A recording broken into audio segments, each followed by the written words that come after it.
हमारे चैनल पर आपका स्वागत है। कुछ अनकही सच्ची बातें। Please like share subscribe my channel. आज का हमारा विषय है भील भीलनी की शिव भक्ति। स्कंद पुराण कथा। सिंहकेतु पांचाल देश का एक राजा था। राजा बहुत बड़ा शिव भक्त था। शिव आराधना और शिकार उसके दो चीजें प्यारी थीं। वह शिकार खेलने रोज जंगल जाता था। एक दिन घने जंगल में सिंहकेतु को एक ध्वस्त मंदिर दिखा। राजा शिकार की धुन में आगे बढ़ गया, पर सेवक भील ने ध्यान से देखा तो वह शिव मंदिर था, जिसके भीतर लता पत्रों में एक शिवलिंग था। भील का नाम चंड था। सिंहकेतु के सानिध्य और उसके राज्य में रहने से वह भी धार्मिक प्रवृत्ति का हो गया था। चबूतरे पर स्थापित शिवलिंग, जो कि अपनी जलहरी से लगभग अलग ही हो गया था, वह उसे उखाड़ लाया। चंड ने राजा से कहा, महाराज, यह निर्जन में पड्ढा था। आप आज्ञा दें तो इसे मैं रख लूं, पर कृपा कर पूजन विधि भी बता दें, ताकि मैं रोज इसकी पूजा कर पुण्य कमा सकूं।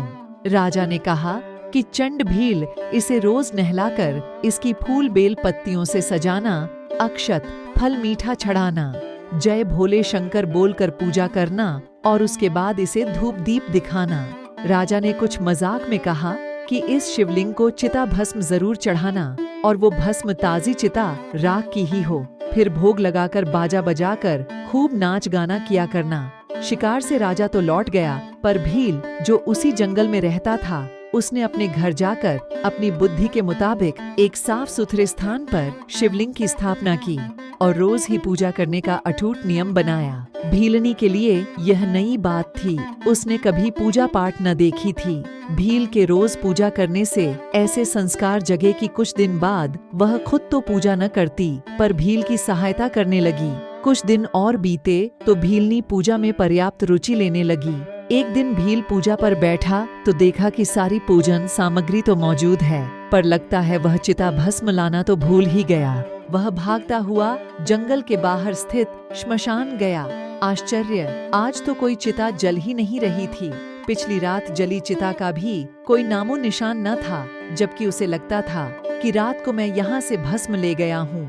भील भागता हुआ उलटे पांव घर पहुँचा। भस्म की डिबिया उलटाई पलटाई, पर चिता भस्म तनिक भी न थी।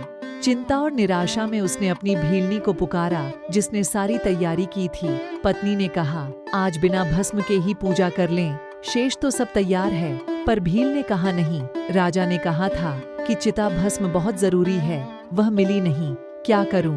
भील चिंतित हो बैठ गया। भील ने भीलनी से कहा, प्रिय, यदि मैं आज पूजा न कर पाया तो मैं जिंदा न रहूंगा। मेरा मन बद्धा दुखी है और चिंतित है। भीलनी ने भील को इस तरह चिंतित देख एक उपाय सुझाया। भीलनी बोली, यह घर पुराना हो चुका है, मैं इसमें आग लगाकर इसमें घुस जाती हूँ। आपकी पूजा के लिए मेरे जल जाने के बाद बहुत सारी भस्म बन जाएगी। मेरी भस्म का पूजा में इस्तेमाल कर लें। भील न माना, बहुत विवाद हुआ। भीलनी ने कहा, मैं अपने पतिदेव और देवों के देव महादेव के काम आने के इस अवसर को न छोड़ दूंगी। भीलनी की जिद पर भील मान गया। भीलनी ने स्नान किया, घर में आग लगाई, घर की 3 बार परिक्रमा की, भगवान का ध्यान किया और भोलेनाथ का नाम लेकर जलते घर में घुस गई। ज्यादा समय न बीता कि शिव भक्ति में लीन वह भीलनी जलकर भस्म हो गई।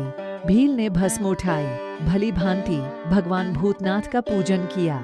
शिव भक्ति में घर सहित घरवाली खो देने का कोई दोहक तो भील के मन में तो था नहीं। सो पूजा के बाद बड़े उत्साह से उसने भीलनी को प्रसाद लेने के लिए आवाज दी।